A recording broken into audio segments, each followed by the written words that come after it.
پھر اگلی آیت مبارکہ ہے، ارشاد فرمایا لیس علیکم جناح ان تبتغوا فضلا من ربکم فاذا افضتم من عرفات فاذکروا اللہ عند المشعر الحرام واذکروه كما هداکم وَإِن كُنتُم مِّن قَبْلِهِ لَمِنَ الضَّالِّينَ ثُمَّ أَفِيضُوا مِنْ حَيْثُ أَفَاضَ النَّاسُ وَاسْتَغْفِرُوا اللَّهَ إِنَّ اللَّهَ غَفُورٌ رَّحِيمٌ۔ فرمایا تم پر کچھ گناہ نہیں کہ اپنے رب کا فضل تلاش کرو، تو جب تم عرفات سے پلٹو تو اللہ کی یاد کرو مشعر حرام کے۔ فرمایا جب تم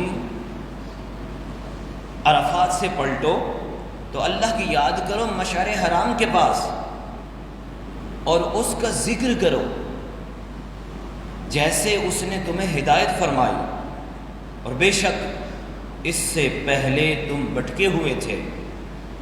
پھر ثم افیضوا من حیث افاض الناس واستغفروا اللہ ان اللہ غفور رحیم۔ پھر بات یہ ہے کہ قریشیو تم وہیں سے پلٹو جہاں سے لوگ پلٹتے ہیں اور اللہ سے معافی مانگو، بے شک اللہ بخشنے والا مہربان ہے۔ اب اس آیت مبارکہ کا شان نزول، اس کے متعلق چند روایتیں ہیں۔ ایک یہ ہے کہ عبداللہ ابن عباس رضی اللہ تعالیٰ عنہ یہ فرماتے ہیں کہ بعض لوگ زمانہ حج میں تجارت سے سخت پرہیز کرتے تھے اور بقر عید کا چاند دیکھتے ہی بازار کے قریب بھی نہ جاتے تھے، اور حج میں تجارت کرنے والے کو کہتے تھے کہ یہ حاجی نہیں ہے، یہ داجی ہے۔ مطلب یہ کہ یعنی یہ کمائی کرنے والا ہے، اسی سے دجاجہ یعنی مرغی نکلا ہے۔ بعض لوگ تو اس زمانے میں مہمان نوازی، کمزوروں کی مدد اور دوسرے نیک کام بھی بند کر دیتے تھے۔ کیوں؟ ان کا یہ ذہن تھا، وہ سمجھتے تھے کہ یہ صرف حج ہی کا زمانہ ہے، اس میں صرف اور صرف حج ہی کیا جائے گا، نہ زکاتیں دی جائیں گی، نہ کسی کی مدد کی جائے گی، نہ نیکی کی دعوت دی جائے گی، بس ایک ہی کام ہے، وہ حج ہی حج ہے، دوسرا کوئی کام نہیں کریں گے۔ تو ان کے اس عمل کو رد کرتے ہوئے کہ یہ بات نہیں ہے، یہ آیت مبارکہ نازل ہوئی ہے۔ اور ایک اور روایت ہے کہ عبداللہ ابن عمر رضی اللہ تعالیٰ عنہ یہ ایک شخص ان کے پاس حاضر ہوا تو کہنے لگا کہ ہم لوگ اونٹ کرائے پر چلاتے ہیں، بعض کہتے ہیں کہ تمہارا حج نہیں ہوتا، جو تم اونٹ یہاں سے چلا کر جاتے ہو تو وہاں پر حاجی کو لے کر جاتے ہیں، جیسے آج کے دور میں کشتیاں یا جہاز ہیں، اس دور میں اونٹ ہوتے تھے، اب اونٹوں کا کرایہ لیا جاتا تھا، جو اونٹ لے کر جاتا تھا وہ بھی حج کرتا تھا۔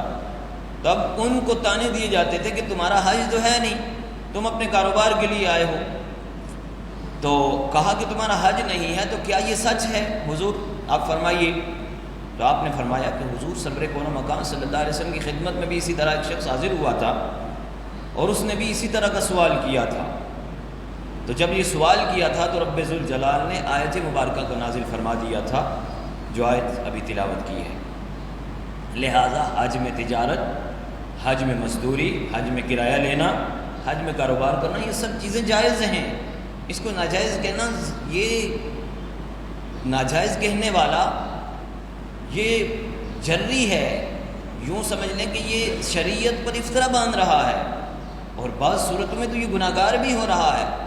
تو کہا کہ ایسا نہیں، اللہ تبارک و تعالیٰ نے تمہارے لیے کاروبار کو حلال کر دیا ہے، وہ جس وقت مرضی چاہو، جب چاہو، جہاں چاہو آپ کاروبار کر سکتے ہو۔ ہاں الا یہ کہ مسجد کے اندر کاروبار نہیں کر سکتے، مسجد حرام کے اندر بھی کاروبار نہیں کر سکتے، جو جہاں ممانت ہے وہاں صراحتاً ممانت ہے، اور جہاں ممانت نہیں ہے تو ہر جگہ آپ کاروبار کر سکتے ہو۔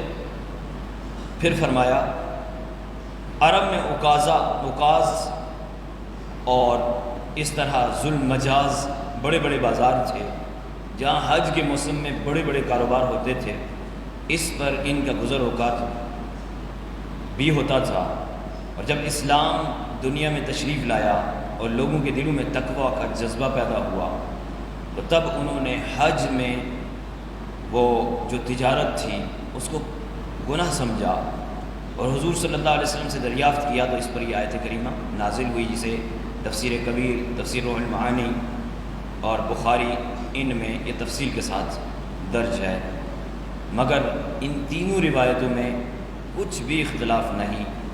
یہ ہو سکتا ہے کہ یہ ساری ہی صورتیں جمع ہو گئی ہوں جن پر یہ آیت مبارکہ نازل ہوئی ہے۔ اب یہ تو اس کا شان نزول تھا۔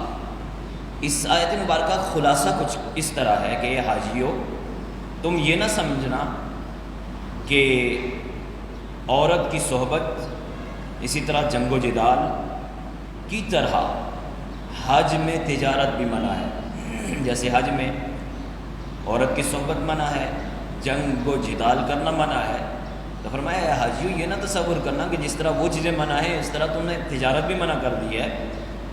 فرمایا اس کی تمہیں اجازت ہے، کیوں کہ تجارت اور کرایہ وغیرہ کے بغیر حج ناممکن ہے، لہذا تم پر اس میں کوئی گناہ نہیں ہے کہ حج کے ساتھ ہی ساتھ تجارت، نفع مند اور محنت مزدوری آپ کر سکتے ہیں، اور خدا کے دیگر فضل بھی آپ تلاش کر سکتے ہیں۔ تو جب تم تمام ارکان ادا کر کے عرفات سے پلٹو تو مزدلفہ میں آ کر مشعر حرام کے پاس بھی ٹھہر کر اللہ رب العالمین کا ذکر کرو، اس کو یاد کرو، جیسا تمہیں اس نے بتایا۔ تم پہلے کیا تھے؟ بھٹکے ہوئے تھے۔ تم پہلے کیا تھے؟ سیدھے راستے پر نہیں تھے۔ فرمایا عبادات بگاڑ کر کرتے تھے، یعنی جو آپ پہلے بھٹکے ہوئے تھے، آپ جو پہلے سیدھے راستے پر نہیں تھے، وہ یہ تھا کہ آپ عبادات کو بگاڑ دیتے تھے، غلطیوں میں پھنسے ہوئے تھے۔ اس نے تمہیں ہدایت دی ہے۔ پھر اے قریش یہ بھی خوب یاد رکھو کہ تم مزدلفہ سے ہی مت لوٹ آؤ، بلکہ دوسروں کی طرح عرفات جا کر سب کے ساتھ وہاں سے لوٹا کرو، کہ یہ سنت ابراہیمی ہے، کیونکہ یہ لوگ عرفات نہیں جاتے تھے، یہ مزدلفہ ہی سے پلٹ جاتے تھے۔ تو کہا مزدلفہ سے نہ پلٹنا، بلکہ سنت ابراہیمی کو ادا کرتے ہوئے تم عرفات میں بھی جاؤ اور اللہ سے اپنے گناہوں اور اپنی خطاؤں کی معافی طلب کرو، کیوں کہ وہ غفور الرحیم ہے۔ یہ حرم کی زمین وہ ضرور تمہارے گناہ بخش دے گا۔ استغفار ہر طرح کا چاہیے تمہیں، چاہے تم زبان سے کرو استغفار، چاہے دل سے کرو۔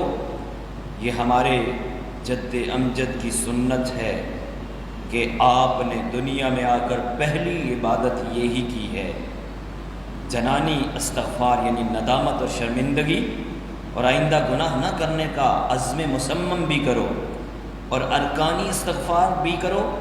ارکانی استغفار یہ کہ آئندہ عمل میں تبدیلی ہو جائے۔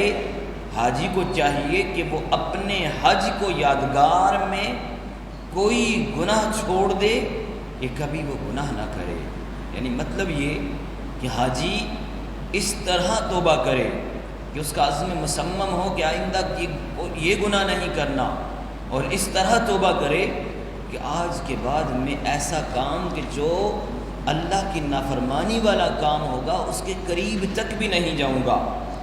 یہ